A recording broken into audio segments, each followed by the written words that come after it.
കഴിക്കും എന്നുള്ളത്. അപ്പോൾ അതിൻ്റെ ഒരു തുടക്കമായിട്ടാണ് ഇന്ന് ഞാനിവിടെ നിൽക്കുന്നത്.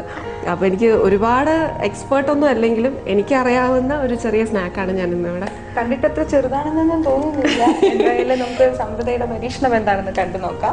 അപ്പോൾ എന്താ സമൃദ്ധ ഇന്ന് ഞാൻ ചെയ്യാൻ പോകുന്നത് ഉന്നക്കായ എന്ന് പറഞ്ഞാൽ ഞങ്ങളുടെ മലബാർ ഏരിയ, ഞാൻ കണ്ണൂർക്കാരിയാണ്. അപ്പോൾ ഞങ്ങളുടെ ഏരിയയിൽ ഞാൻ കഴിച്ച് പരിചയിച്ചിട്ടുള്ള ഒരു സ്നാക്കാണ്. അപ്പോൾ അതുകൊണ്ട് ഞങ്ങളുടെ അവിടെ ഉന്നക്കായ എന്നാണ് പറയുന്നത്. എല്ലാവരുടെയും അങ്ങനെയാണോ പറയുന്നതെന്ന് എനിക്കറിയില്ല. അപ്പം അതാണ് ഇന്ന് ചെയ്യാൻ പോകുന്നത്. ഇത് സമൃദ്ധിക്ക് ഏറ്റവും ഇഷ്ടമുള്ള സ്നാക്കാണെന്ന് തോന്നുന്നു. എനിക്കും എൻ്റെ അനിയത്തിക്കും ഒക്കെ ഭയങ്കര ഇഷ്ടമുള്ള സ്നാക്കാണ്. എൻ്റെ അമ്മയും ഒക്കെ നന്നായി കുക്ക് ചെയ്യുന്ന, അവരെല്ലാ ഡിഷസും നന്നായി കുക്ക് ചെയ്യും. അപ്പോൾ ആ കൈപുണ്യം അത്രയും വേണ്ട, ഇത് എൻ്റെ തുടക്കമായതുകൊണ്ട് നമുക്ക് ഹോപ്പ് ചെയ്യാം നന്നായി വരട്ടെ. അപ്പോൾ നമുക്ക് പാചകത്തിലേക്ക് കിടക്കാം. ഇതിനിപ്പോൾ ആവശ്യമായിട്ടുള്ള സാധനങ്ങൾ നേന്ത്രപ്പഴം പുഴുങ്ങിയതാണ് ഇതിപ്പോൾ വെച്ചിട്ട്.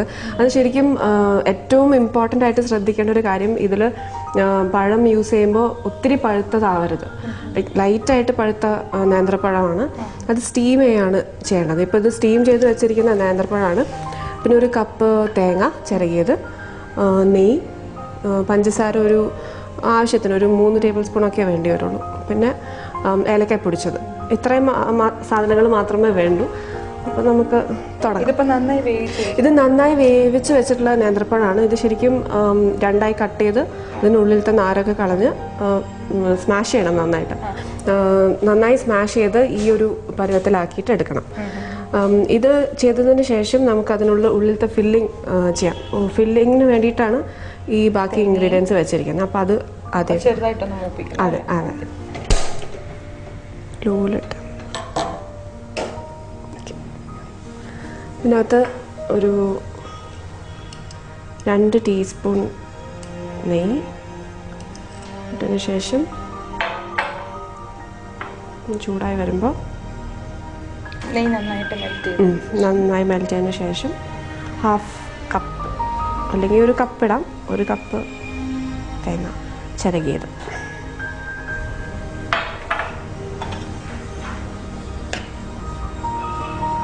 ഈ തേങ്ങയുടെ ഒരു പച്ച ചുവ മാറുന്ന വരെ അതിനകത്ത് നമുക്ക് പഞ്ചസാര അരിയണം. പഞ്ചസാര ഇഷ്ടത്തിനനുസരിച്ച് മധുരം കുറേ വേണ്ടുന്നവർക്ക് കുറേ അരിയാം. ഒരു 3 ടേബിൾ സ്പൂൺ മതിയാവും.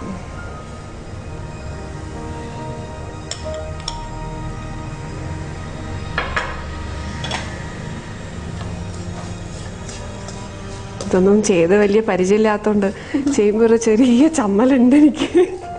അങ്ങനെ ചമ്മേണ്ട ആവശ്യമില്ല. ഞാൻ ഈ പറഞ്ഞ പോലെ ഈ വർഷത്തോടെ ഞാൻ ഇതൊക്കെ ചെയ്ത് പഠിക്കാൻ പോവാണ്. നന്നായി അതെ, ഈ വർഷ അവസാനത്തോടു കൂടി ഞാനൊരു നല്ല കുക്കായിട്ട് ഇതിൽ വലിയ ഡിഷസൊക്കെ ഉണ്ടാക്കുന്നതായിരിക്കും. ഇതിനകത്ത് ഏലക്കായ പൊടിച്ച് വെച്ചത് ഒരു പിഞ്ച് മാത്രം, ഫ്ലേവറിന് വേണ്ടിയിട്ട് മാത്രം. ഇതിനകത്ത് വേണമെങ്കിൽ റീസൻസും അണ്ടിപ്പരിപ്പും ഒക്കെ ചേർക്കാം. പക്ഷെ എനിക്ക് പൊതുവേ അത് ഇഷ്ടമല്ലാത്തതുകൊണ്ട് ഞാൻ ആഡ് ചെയ്യുന്നില്ല. അതെ, എൻ്റെ ഇഷ്ടത്തിനായതുകൊണ്ട്. അല്ലെങ്കിൽ വേണമെങ്കിൽ റീസൻസും അണ്ടിപ്പരിപ്പും ഒക്കെ ഇതിനകത്ത് ആഡ് ചെയ്യാം. ഈ ഉന്നക്കായ 2 രീതിയിൽ നമുക്ക് ചെയ്യാമല്ലോ. ഇതിപ്പോൾ നമ്മൾ സാധാരണ തേങ്ങയും പഞ്ചസാരയും വെച്ച് ഇത് തന്നെ മുട്ട വെച്ച് ചെയ്യും. പൊതുവെ മുസ്ലിംസ് നോൻപ് തുറക്കൊക്കെ ചെയ്യുന്നതാണ് ഉള്ളിൽ മുട്ട വെച്ചിട്ട്. പക്ഷെ എനിക്കിഷ്ടം ഉള്ളിൽ തേങ്ങ വെച്ച് ചെയ്യുന്നതാണ്. മതിയാവും തോന്നുന്നു. ചെറിയ ലൈറ്റ് ആ ഒരു വൈറ്റ് കളറൊന്ന് മാറി അതൊന്ന് മൂത്ത് വന്നു കഴിഞ്ഞാൽ നമുക്ക് ഓഫ് ചെയ്യാം.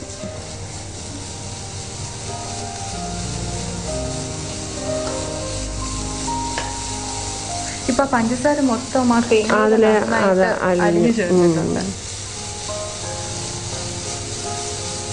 പിന്നെ പഞ്ചസാര ഇട്ടതുകൊണ്ട് ഒരുപാട് നിന്ന് സംസാരിക്കുമ്പോഴും അടി പിടിക്കാതെ ശ്രദ്ധിക്കണം. കാരണം പഞ്ചസാര അരിയും തോറും ഇത് അടിയിൽ പിടിച്ചുകൊണ്ടിരിക്കും. കൈ എടുക്കാതെ ഇളക്കിക്കൊണ്ടിരിക്കണം. മതിയാവും. അപ്പൊ ഇതിനൊരു പാത്രത്തിലേക്ക് മാറ്റാം.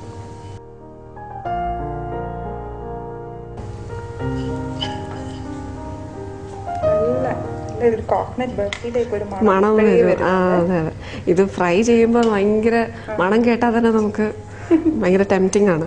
അല്ലെങ്കിൽ തേങ്ങ വറുക്കുമ്പോ വീടിന്റെ ഉമ്മറത്ത് വരുന്നവർക്ക് മണം കിട്ടും. അതെ അതെ.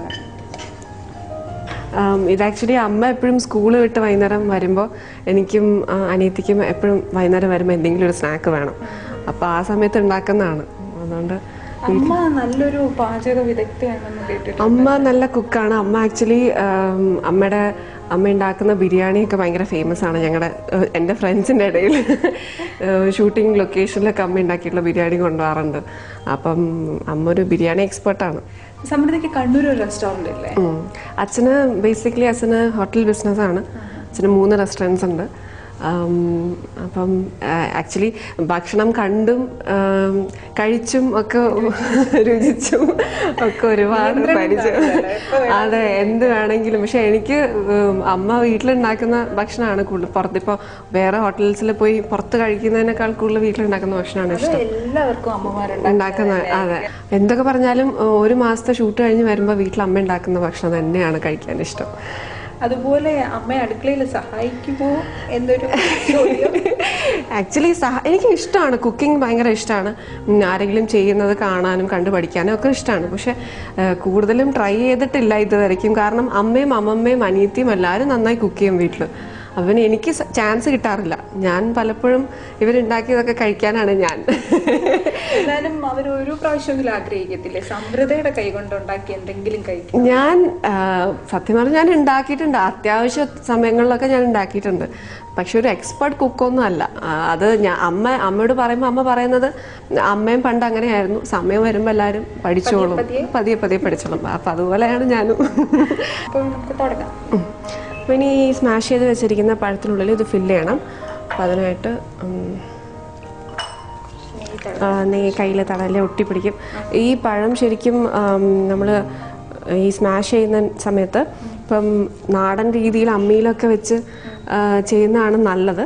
പക്ഷെ അങ്ങനെയല്ല, ഇപ്പം നമ്മുടെ അവിടെ എല്ലാ വീട്ടിലും ഇപ്പം ഉണ്ടാവണമെന്നില്ല.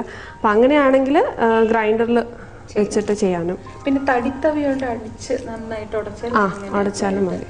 ഇത് ആ പാകം കറക്റ്റ് അല്ലാതെ വരുമ്പോൾ ആണ് പ്രശ്നം. പഴം ഒരുപാട് പഴുത്തു പോയി കഴിഞ്ഞാൽ ഇങ്ങനെ കിട്ടില്ല നമുക്ക്. അതുപോലെ ഉടയ്ക്കുന്ന സമയത്ത് ഒരുപാട് അങ്ങ് ഇതാവാൻ പാടില്ല.